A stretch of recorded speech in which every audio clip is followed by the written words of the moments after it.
the initial pressure head due to the suction pipe we have found out at the beginning of the stroke, and the same value can be applied as the answer for maximum pressure head due to acceleration in the suction pipe also. And the third one we had left out to find the values. I had explained everything, how you have to calculate the pressure head, and that too you can represent the pressure head in two terms, in terms of vacuum pressure head as well as absolute pressure head. If you calculate the value with respect to the line EF, which is shown here, which is the data or the atmospheric pressure head line, if you calculate the value from that basis, that will be a vacuum pressure. And or else you can calculate with respect to the x-axis.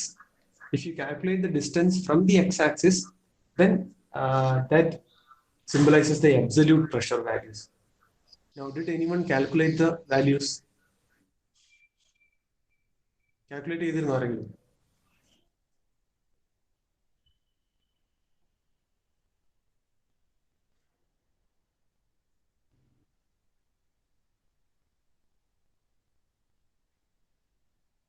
Complete this one.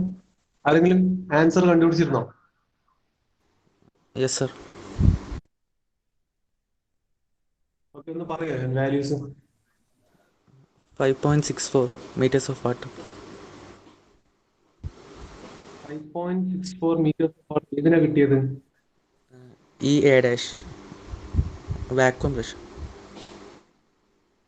EA dash vacuum pressure 5.64 ആണ്. അതായത് 5.64 EA dash എന്ന് പറഞ്ഞാൽ HS plus HAS അല്ലേ? Okay, that is 5.64. Okay, fine.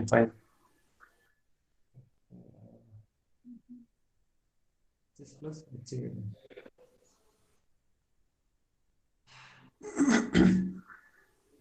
Okay. Did you calculate the other one, absolute pressure?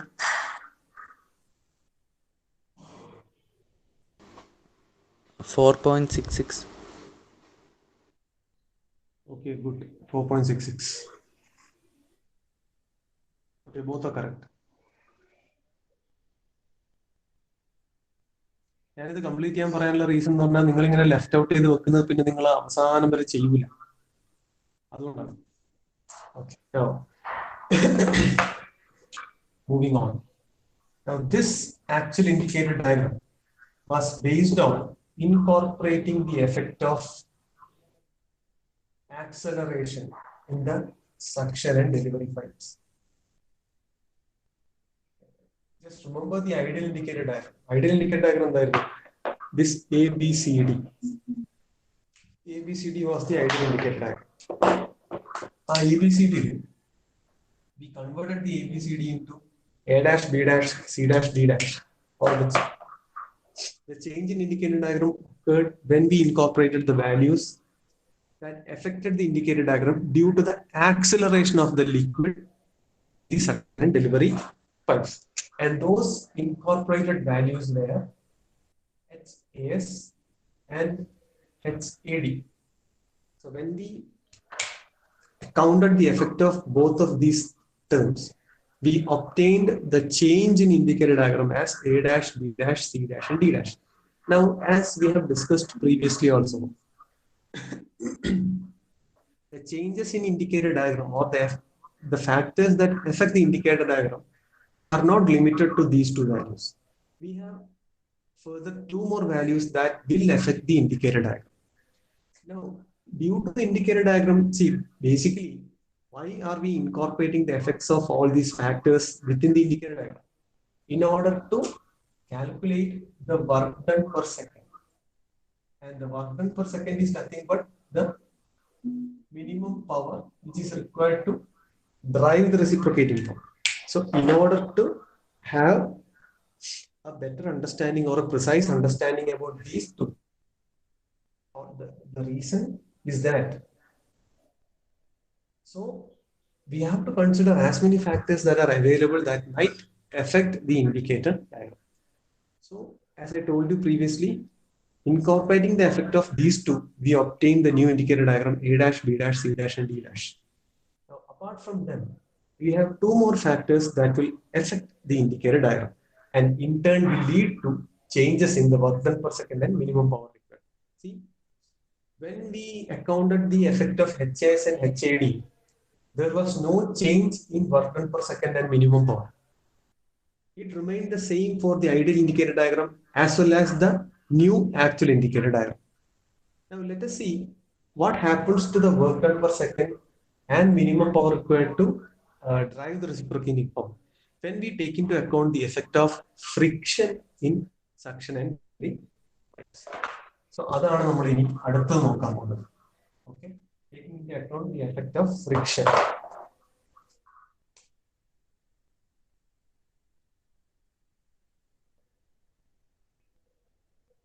Now, effect of friction is happening where, occurring where?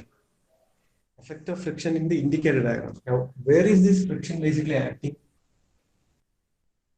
In suction and delivery pipes.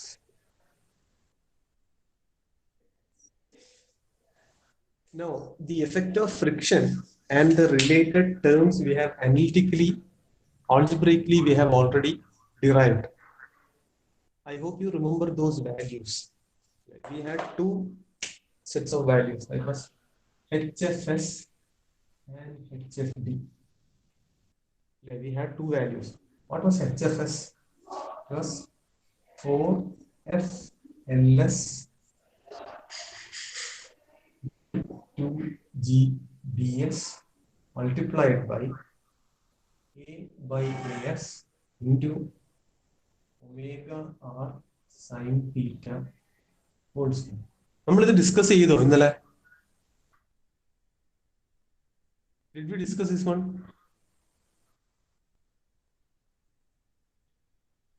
Hello, കേൾക്കുന്നുണ്ടോ? ഇല്ല sir. ഇല്ല, okay.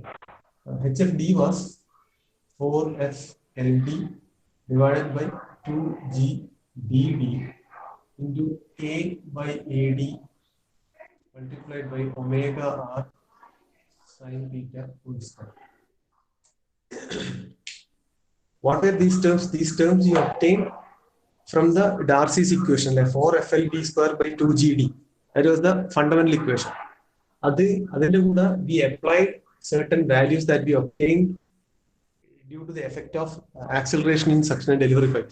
Then we obtained the velocity, equations, and derivation. We arrived at the two terms HFS and HFD. Now, what will happen when we apply these values to the indicator diagram? Our basic indicator diagram this was our ideal indicator diagram. A, B, C. This is suction stroke. This is delivery stroke. Now A represents 0 degree, and towards the middle it is 90 degree, and at the end it is 180 degree. Now, what happens when we account the effect of these two? Now, at starting of the suction stroke, what will be the value of HFS? HFS at starting means theta equal to 0 degree. That time HFS will be equal to 0 because sin 0 will be 0. This whole term becomes 0. So the entire value of HFS will be 0. Now, towards the middle of the stroke, what happens to HFS? As it is towards the middle, theta will become 90 degree. So when theta becomes 90 degree, sin theta will be 1. So the total value of HFS will be how much?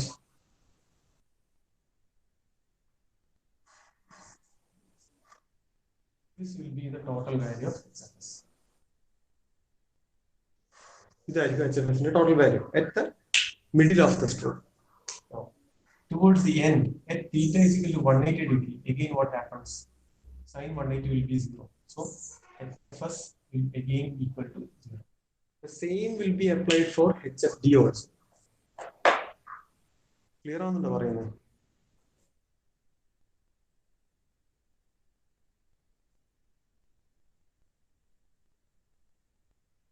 Clear ആവുന്നുണ്ടോ? Sure.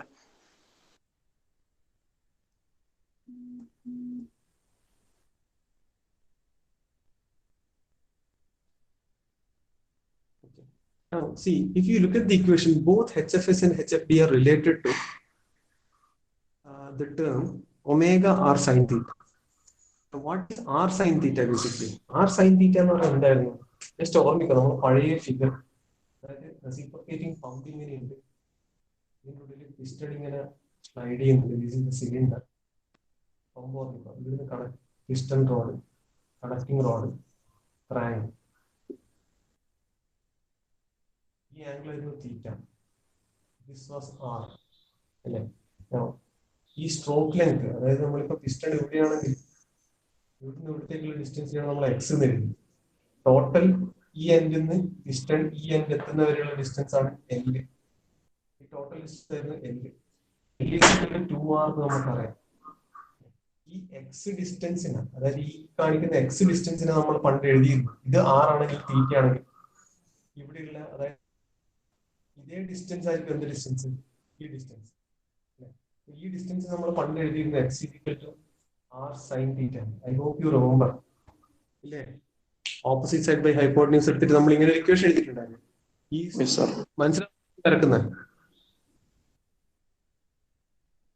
മനസ്സിലാവുന്നുണ്ടോ? So x is equal to r sin theta നമ്മൾ പണ്ട് derive ചെയ്യുമ്പോൾ we have written. So now in turn x, when you interpolate or when you over the total distance, if you increase the value of x, it will reach L. So in turn, x is equal to r sin theta gives us the meaning that this stroke length is related to r sin theta. So the r sin theta is x item, L item considering. That means HFS is related to the stroke length or the square of stroke length. So HFS is proportional to square of stroke length. ഞാൻ പറയാൻ ഉദ്ദേശിക്കുന്നത് മനസ്സിലാവുന്നുണ്ടോ?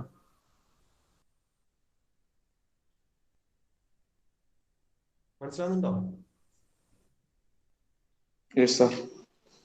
കാരണം ഈ HFS is related to r sin theta. r sin theta എന്ന് പറഞ്ഞാൽ എന്താണ്? x ആണ്. x ന്റെ ഗ്രേറ്റർ വാല്യൂ എന്താണ്? L ആണ്. So HFS is related to what? HFS is proportional to r sin theta ന്റെ സ്ക്വയർ ആണ്. ഇതിന്റെ സ്ക്വയർ വാല്യൂ ആയിട്ട് റിലേറ്റ് ചെയ്തിട്ടുണ്ട്. So in turn HFS will be proportional to the square of stroke length. So ഇവര് തമ്മിലുള്ള relation quadratic ആണ് അല്ലെ. HFS-ഉം ഈ എല് സ്ട്രോക്ക് ലെങ്തും തമ്മിലുള്ള റിലേഷൻ ക്വാഡ്രാറ്റിക് ആണ്. ക്വാഡ്രാറ്റിക് ആണ് എന്ന് പറഞ്ഞാൽ ഇൻ ദ ഗ്രാഫ് നമുക്ക് കിട്ടുന്ന എന്താ? They will give us a parabolic curve. അതൊരു പാരബോളിക് കർവ് ആണ് തരുന്നത്. ഇത്രയും ഞാൻ പറഞ്ഞ മനസ്സിലായോ? ആ റിലേഷൻ എങ്ങനെ ഉണ്ടാക്കിയെടുത്തെന്നുള്ള ക്ലിയർ ആണോ?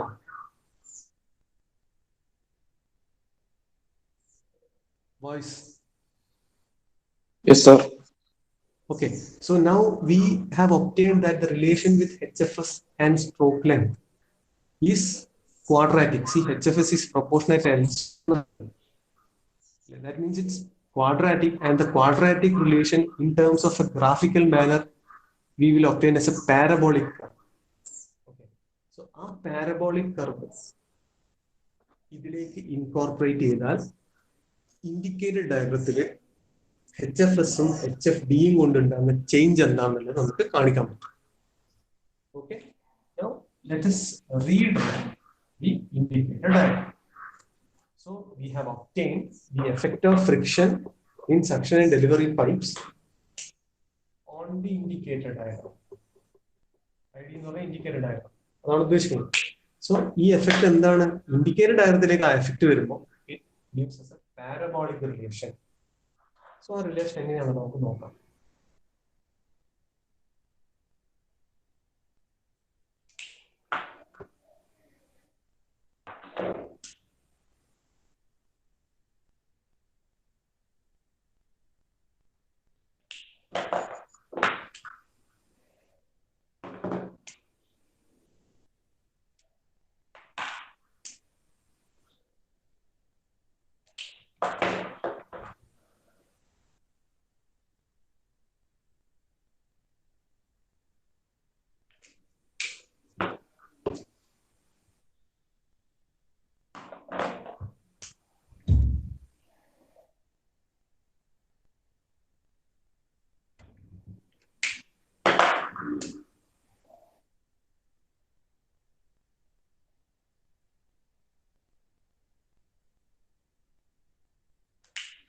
So when we include the effect of HFS and HFD, what will happen? See, HFS, when at the start of suction stroke, that is when theta is equal to 0 degree, it is also 0. So it has to start from here. Now, when that reaches the middle of the stroke, midway, it has the maximum value. So midway are the maximum, and towards the end of suction stroke, it is again returning back to the value 0. So the parabolic curve that we obtain here will be like this.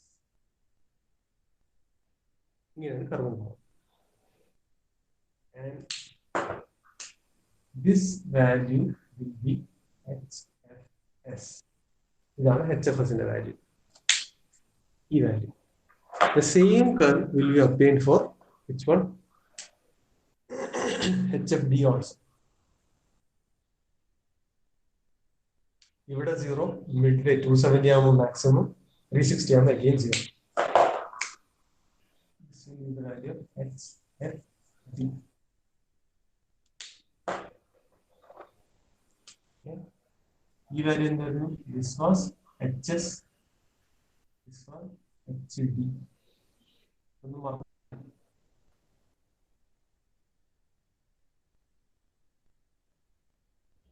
This was HAT.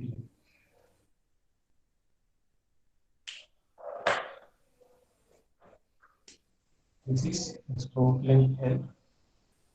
This is the head H. This is how we obtain the indicator diagram when we incorporate the effects of HFS and HFD. Clear or no?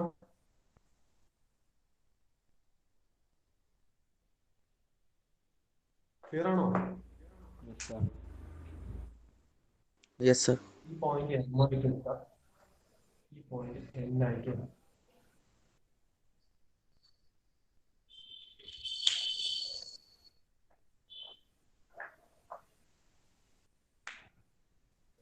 Now look at the total figure.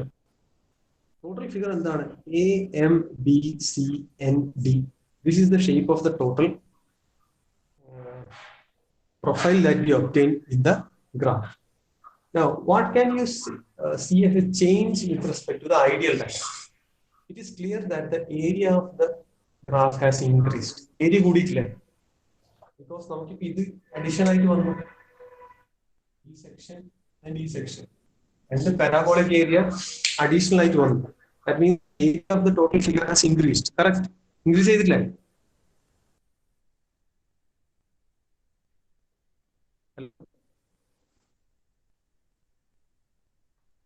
Increase ചെയ്തിട്ടില്ലേ? Yes, sir.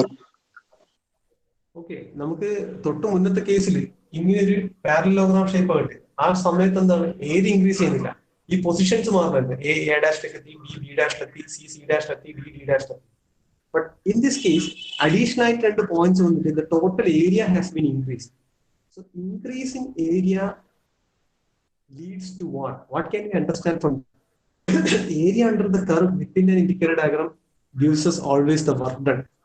So ഇവിടെ area increase ആയതുകൊണ്ട് തന്നെ നമുക്ക് മനസ്സിലാക്കി എടുക്കാം.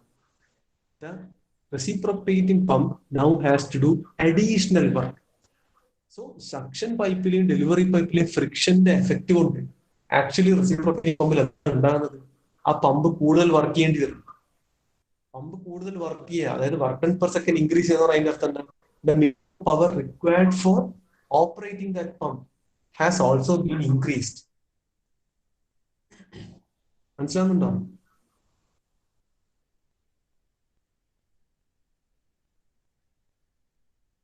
Clear ആകുന്നുണ്ടോ? Yes, sir. That means with respect to the ideal indicator diagram, when we have this modified diagram, the second modified or the actual indicator diagram, we obtain the actual work done അല്ലെങ്കിൽ actual power required to drive the reciprocating pump.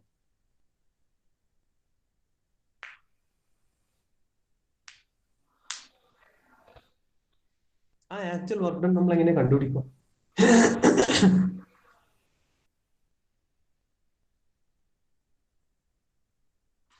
How will you obtain the actual work done?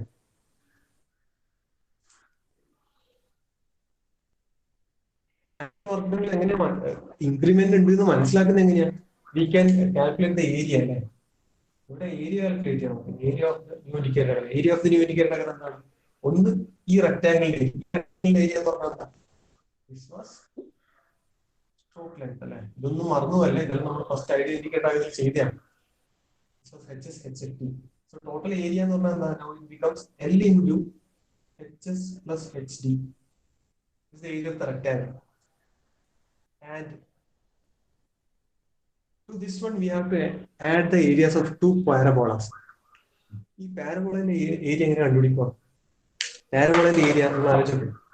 അപ്പൊ ഈ parabola ഏത് പാരബോളായിരുന്നു? ഈ പാരബോളയെ I can consider this as part of we inscribed within a rectangle. ഇങ്ങനെ ഒരു റെക്ടാംഗിളിനുള്ളിൽ inscribe ചെയ്ത പോലെ എനിക്ക് ഈ പാരബോളനെ കൺസിഡർ ചെയ്യാം. അപ്പൊ അങ്ങനെയാണെങ്കിൽ ഈ പാരബോളന്റെ ഏരിയ എന്ന് പറഞ്ഞാൽ will be 2/3 the area of this rectangle. ഇവിടെ ഒരു ഇമാജിനറി റെക്ടാംഗിൾ DC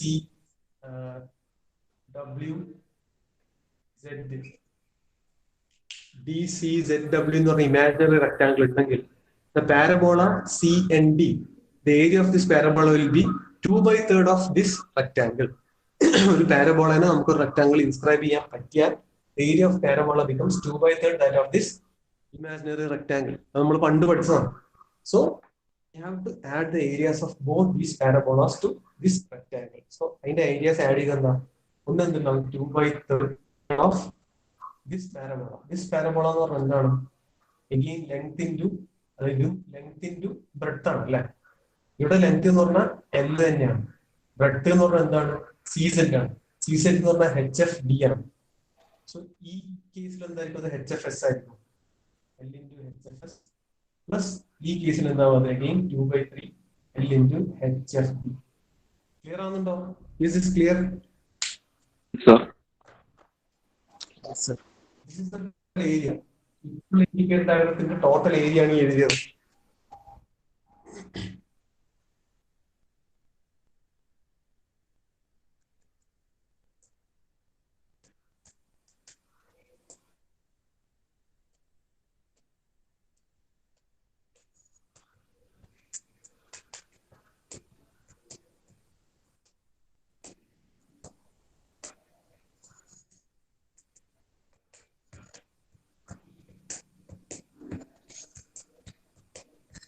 ഇതെല്ലാം നോട്ട് ചെയ്യണേ.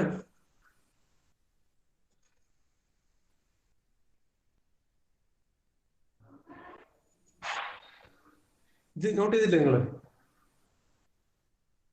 Yes, sir. Okay. Now, total area ഇതാന്ന് മനസ്സിലായി. So area has now increased. So definitely actual work done, minimum power required ഒക്കെ കൂടണം. ഇനി നോക്ക്, if we hadn't considered the effect of HFS and HFD, നമ്മൾ ഇതൊന്നും കൺസിഡർ ചെയ്തില്ല. ഐഡിയൽ ഇൻഡിക്കേറ്റർ ഡയഗ്രത്തിന്റെ കേസിൽ what was the minimum power required? Minimum power required എന്തായിരുന്നു? To drive the pump. Ideal കേസിൽ എന്തായിരുന്നു? HFS ഉം HFD ഒന്നും ഇൻക്ലൂഡ് ചെയ്യാതെ ഐഡിയൽ കേസ് എന്തായിരുന്നു? Rho into G into Q ആയിരുന്നു ഡിസ്ചാർജ് അല്ലെ? Rho Q in multiplied by the length up to which the water has to be discharged. Rho G Q. Q ന് പകരം ഞാൻ എന്ത് ചെയ്യാം? ALN/16 എഴുതാം. For a single acting reciprocating Q എന്ന് പറഞ്ഞാൽ ALN/60. ഡബിൾ ആക്ടിംഗ് ആണെങ്കിൽ 2 into എന്ത് ചെയ്യണം? Multiplied by what? Multiplied by HS plus HD. HS plus HD മാത്രമേ ഐഡിയൽ ഇൻഡിക്കേറ്റർ ഡയഗ്രത്തിൽ ഉണ്ടായിരുന്നുള്ളൂ. സോ അതാണ് ബേസിക് ആയിട്ടുള്ള ഹൈറ്റ്. വെള്ളം ഏത് ലെവലിൽ കൊണ്ടുപോകുന്നതിൽ ബേസിക് ലിഫ്റ്റിംഗ് ഹൈറ്റ് എന്ന് പറഞ്ഞാൽ ഇതാണ്. This was the power required for an ideal case.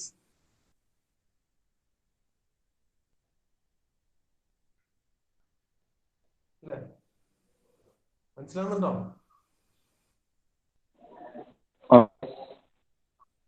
Okay, ഇതിനൊന്ന് റീറൈറ്റ് ചെയ്ത് എന്ത് വരും?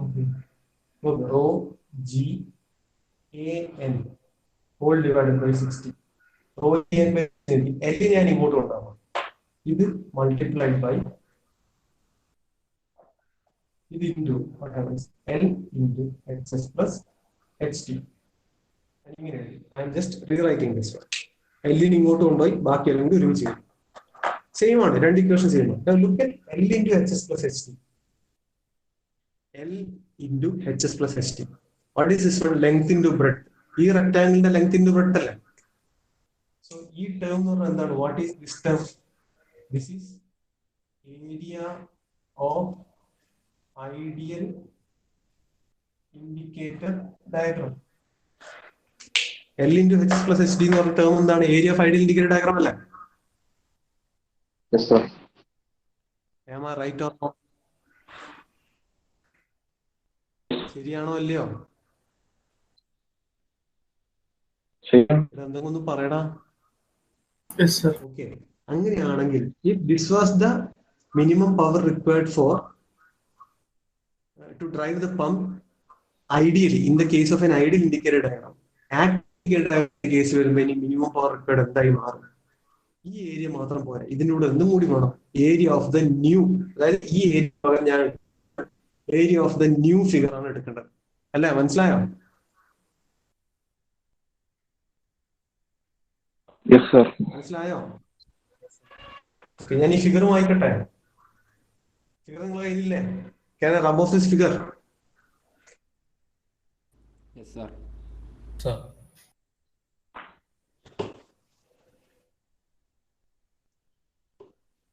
So now ഈ മിനിമം പവർ റിക്വയർഡ് എന്ന് പറഞ്ഞാൽ എന്താണ്? This is same as what? Work done per second തന്നെയാണ്. ഇത് ഐഡിയൽ കേസിലാണെന്നേ ഉള്ളൂ. So now the actual work done per second or actual power required. Actual power required. നമുക്ക് എങ്ങനെ എഴുതാൻ പറ്റും? ഇതേ ഇക്വേഷൻ ബേസിച്ച്, അതായത് rho g a n വളരെ ഇമ്പോർട്ടന്റ് ആണ് ഇത്. ഇത് റെസ്പെക്ട് ന്യൂമറിക്കൽ ഓൾസോ. ഇത് കഴിഞ്ഞ ശേഷം എടുക്കാനുള്ള എയർ വെസൽ എന്ന് പറഞ്ഞ ടോപ്പിക്കിലും ഇത് ഇമ്പോർട്ടന്റ് ആണ്. So I can write rho g l a n by 60. It's a constant. Okay. Multiplied by L into HS plus HD area of ideal indicator diagram. അതിന് പകരം ഞാൻ എന്തായിരിക്കണം എഴുതിയിട്ടുണ്ട്? ഈ ടോട്ടൽ ടേം എന്ന് പറഞ്ഞാൽ നമുക്ക് ഇനി ലെങ്ത്, ടോട്ടൽ ഹൈറ്റ്, ലെങ്ത് എന്നുള്ളത് നിർത്തിയിട്ട് ഇടാം ഏരിയ. കാരണം ഇതിപ്പോ നമുക്ക് area of ideal indicator diagram ആയിട്ട് കിട്ടിയല്ലോ. So I can change this term two area of the new indicator diagram.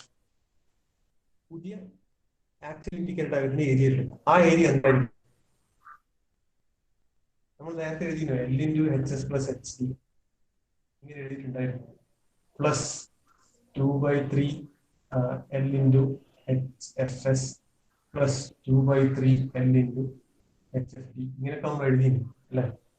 എനിക്ക് ഇതിൽ നിന്ന് എന്തെടുക്കാം? എനിക്ക് മൊത്തത്തിൽ കോമൺ ആയിട്ട് അങ്ങനെ L കോമൺ ആയിട്ട് എടുത്ത് എന്ത് വരും? rho g a n by 60 multiplied by L into HS plus HD plus 2/3 HFS plus 2/3 HFD. This is the equation for what? വളരെ ഇമ്പോർട്ടന്റ് ഇക്വേഷൻ ആണ്. നോട്ട് ചെയ്ത് വെച്ചോ. ഒരു ബോക്സിലിട്ട് വെച്ചത്. ഇതിപ്പം ബോക്സ് ആക്കാൻ ബുദ്ധിമുട്ട്, അതുകൊണ്ടാണ്. Actual work done per second or power required, the actual power required to drive the reciprocating pump ഇതാണ്.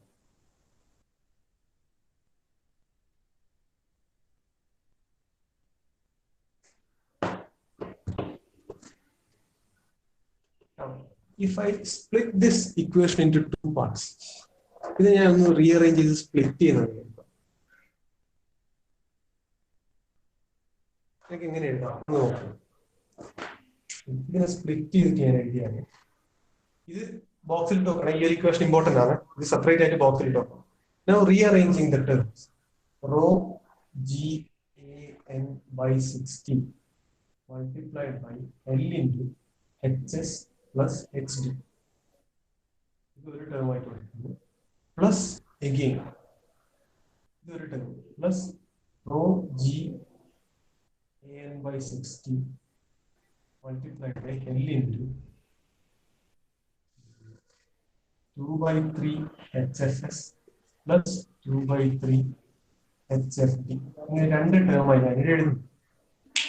ഓക്കെ, ഇത് സെപ്പറേറ്റ് ഇക്വേഷൻ ആയിട്ട് എഴുതുക. അതിന് എന്നിട്ട് റീഅറേഞ്ച് ചെയ്യുന്നതാണ് ഇങ്ങനെ.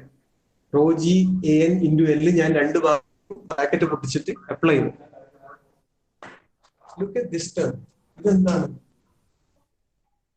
This is the minimum power required for the ideal case അല്ലെ. Ideal കേസിലെ മിനിമം പവർ റിക്വയർഡ് അല്ലെങ്കിൽ ആക്ച്വൽ വർക്ക് ഡൺ എന്താണ്? Work done to raise the liquid up to a certain height. ഇവിടെ ഹൈറ്റ് എന്ന് പറഞ്ഞാൽ എന്താ? Suction head plus delivery head ആണ്. ആ സ്റ്റാറ്റിക് ഹെഡ് അതാണ് ബേസിക് റേറ്റ്. സോ ഇതെന്താണ്? This is actually work done per second for lifting ആണ്.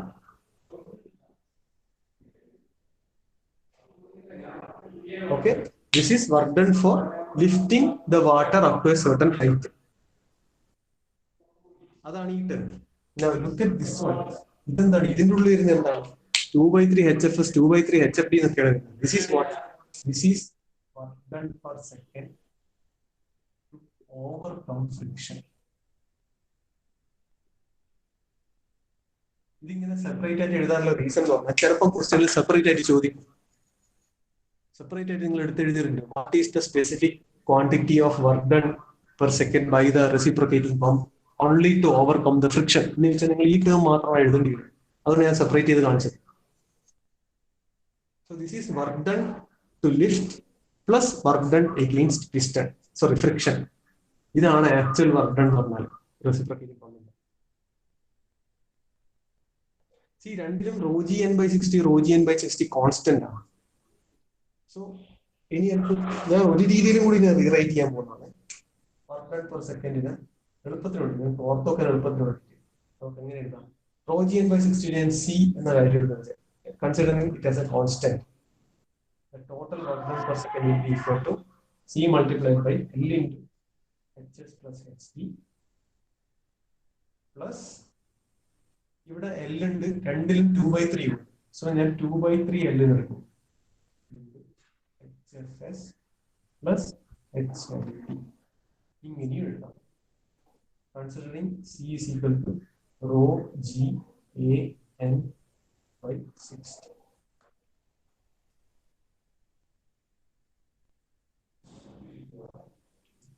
So മൂന്ന് രീതിയിൽ ഞാനിപ്പോ ആക്ച്വൽ വർക്ക് ഡൺ ഇക്വേഷൻ, ഒന്ന് ഇത് ന്യൂമറിക്കലിന് ഉപയോഗിക്കേണ്ടി വരും, രണ്ടാമത്തെ ഇത് സെപ്പറേറ്റ് ആയിട്ട് ക്വസ്റ്റ്യൻ ചോദിച്ചാൽ അത് ചെയ്യേണ്ടി വരും.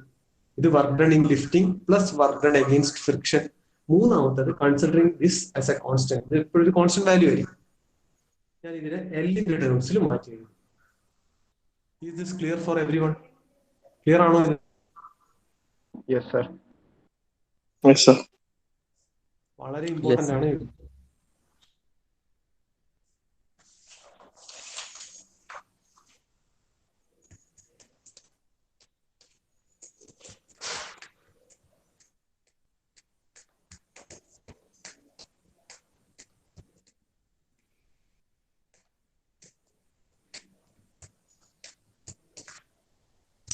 പെട്ടെന്ന് നോട്ട് ചെയ്ത് നോക്കിയാ ഇക്വേഷൻ.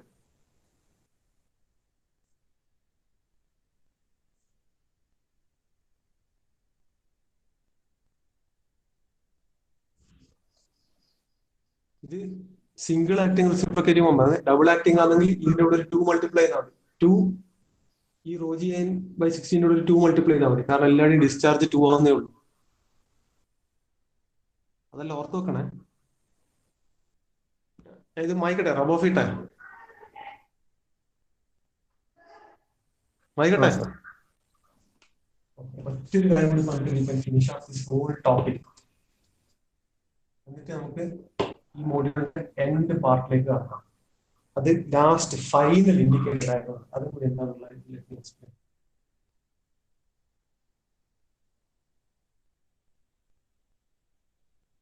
ഈ ഫൈനൽ ഇൻഡിക്കേറ്റർ ഡയഗ്രം എന്ന് പറഞ്ഞാൽ മോഡിഫൈഡ് ഇൻഡിക്കേറ്റർ ഡയഗ്രം ആണ്. ഈ ഫൈനൽ ഇൻഡിക്കേറ്റർ ഡയഗ്രം നമുക്ക് കിട്ടുന്നത് ഇൻകോർപ്പറേറ്റിംഗ് ബോത്ത് എഫക്ട്സ്. അത് HAS പിന്നെ HAD ആക്സിലറേഷൻ എഫക്റ്റും ഫ്രിക്ഷന്റെ എഫക്റ്റും എല്ലാം കൂടി ഒരുമിച്ച് ഇൻകോർപ്പറേറ്റ് ചെയ്യും. അതാണ് ഈ ലാസ്റ്റ്. അതൊക്കെ നല്ല സിമ്പിൾ ആണ്. ഒറ്റ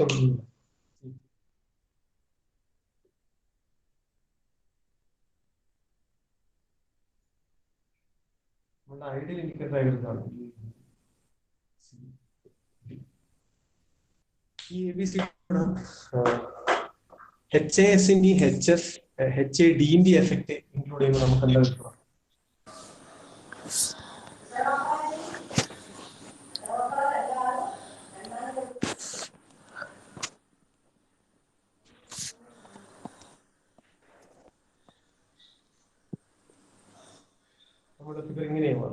HISഉം HIDയും കൂടി ഇൻക്ലൂഡ് ചെയ്യുമ്പോൾ. So we have A dash, B dash, C dash, D dash. ഇത് നമ്മൾ ആദ്യം പഠിക്കുകയാണ്. Now, ഇതിന്റെ കൂടെ if you include the effect of ഫ്രിക്ഷനും കൂടി അതിന്റെ എഫക്റ്റും കൂടി ഉണ്ടാക്കുമ്പോൾ നമുക്ക് പാരാബോള കിട്ടും അല്ലെ. ആ പാരാബോള ആക്ച്വലി ഇനി ഹൊറിസോണ്ടൽ എ ബിന്റെ അടുത്തല്ല വരക്കേണ്ടത്, A dash B ഡാഷിന്റെ കൂടെയാണ് വരക്കേണ്ടത്. Similarly C dash D dash. കാരണം നമ്മൾ ആക്ച്വൽ ഇൻഡിക്കേറ്റർ ഡയഗ്രംസിന് ക്ലബ് ചെയ്ത്. So the parabola will be ഇവിടെ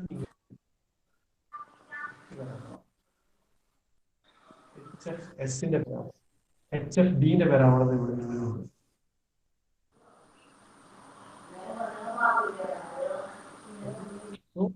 എന്തായാലും ഈ ടേമുകൾ എന്ന് പറഞ്ഞാൽ ഇത് 0 ഡിഗ്രി, 90 ഡിഗ്രി, 180 ഡിഗ്രിയാണ്. സോ ഇവിടുന്ന് ആക്ച്വലി ഇതാണ് നമുക്ക് എന്ത് തരുന്നത്, അല്ലെ. ഇതാണ് നമുക്ക് HFDയും HFSഉം HFDയും. സോ ഈ ഒരു ചെരിഞ്ഞ ഡിസ്റ്റൻസും ഈ ഒരു പെർപെൻഡിക്കുലർ ഡിസ്റ്റൻസും തമ്മിൽ വലിയ വ്യത്യാസമൊന്നുമില്ല. ഈ ഡിസ്റ്റൻസ് രണ്ടിൽ ഏത് ഡിസ്റ്റൻസ് നിങ്ങൾക്ക് എന്തെടുക്കാം, ഇത് HFD ആയിട്ട് എടുക്കാം, ഈ ഡിസ്റ്റൻസ് HFS ആയിട്ട് എടുക്കാം. ഇവിടെയുള്ള ഈ അഡീഷണൽ ഡിസ്റ്റൻസ് എന്താണ്, ദിസ് ഈസ് HAS.